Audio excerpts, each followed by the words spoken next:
الحمد لأهله والصلاة على أهلها أما بعد. قال النبي صلى الله عليه وسلم: من رأى عورة فسترها كان كمن أحيا موعودا. رواه الترمذي. د نبی کریم صلی الله علیه وسلم فرمان دی چې چا د یو چا عیب ولیدي هغه خوندي کی پټه کی پرده پر واچوله. دا داسې دی لکه د چې یو ژوندی شخه سوی نجلۍ چې چا په قبر کې شخه کړې وي، ماشومه شخه کړې وي او دی هغه دغسې ژوندی بچ کړي، یعنی د دا قبر سه دغسې ژوندی راوکاږي. څومره ثواب دی دا. خلک به څومره په آفرین ورته وایي چې د پلانی ژوند یې بچ کی، د یو نجلۍ ژوند یې ور بچ کی، د ظلم څخه خلاصه کله چې هغه دغسې په قبر کې دغسې ژوندی شخه کړې وله او ده را بچ کړله، څومره غټ ثواب یې وګاټي، لکه ټول انسانیت یې بچ کی. آیا تاسې راسئ موږ په خپله معاشره کې وګورو څومره یو د بل عیبونه ښکاره کیږي. یو چا یو عیب د چا د پیدا کی،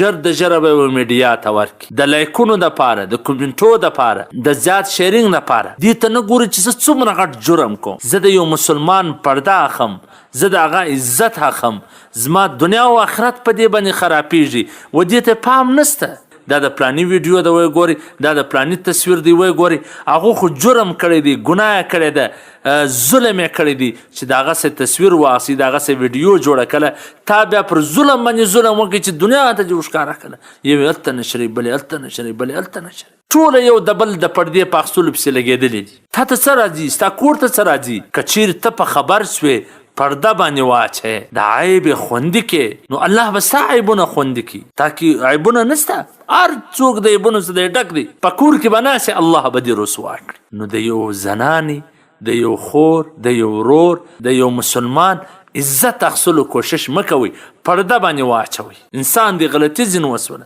خلق الانسان ضعیفا، الله انسان کمزوری پیدا کړی دی، غلطي ځینې وسوله، نو هغه غلطي تاسې د ټوله خاندان غلطي بیا جوړ د هغه نشریات د وجه څخه د ټوله خاندان سترګې ټیټې سي، د ټوله خاندان شمله ټیټه سي، ټوله خاندان بې پرده سي، ستا د نشریاتو د وجه څخه، ستا د پردې نه اچولو د وجه څخه. لکه څومره چې ثواب زیاتې د غومره د پردې اخیستلو، د یو چا عیب د ښکاره کولو جرم او ګناه هم زیاته ده. نو دا بې ذایقه ګناه ده، یو غټ جرم دی، د دې څخه باید ځان وساتلی سي. والسلام. قدرمنو اوریدونکو، تاسو د محترم الحاج مولوي عبدالرحمن صمیم صاحب و سهارنی نبوي حدیث ته غوږ واست.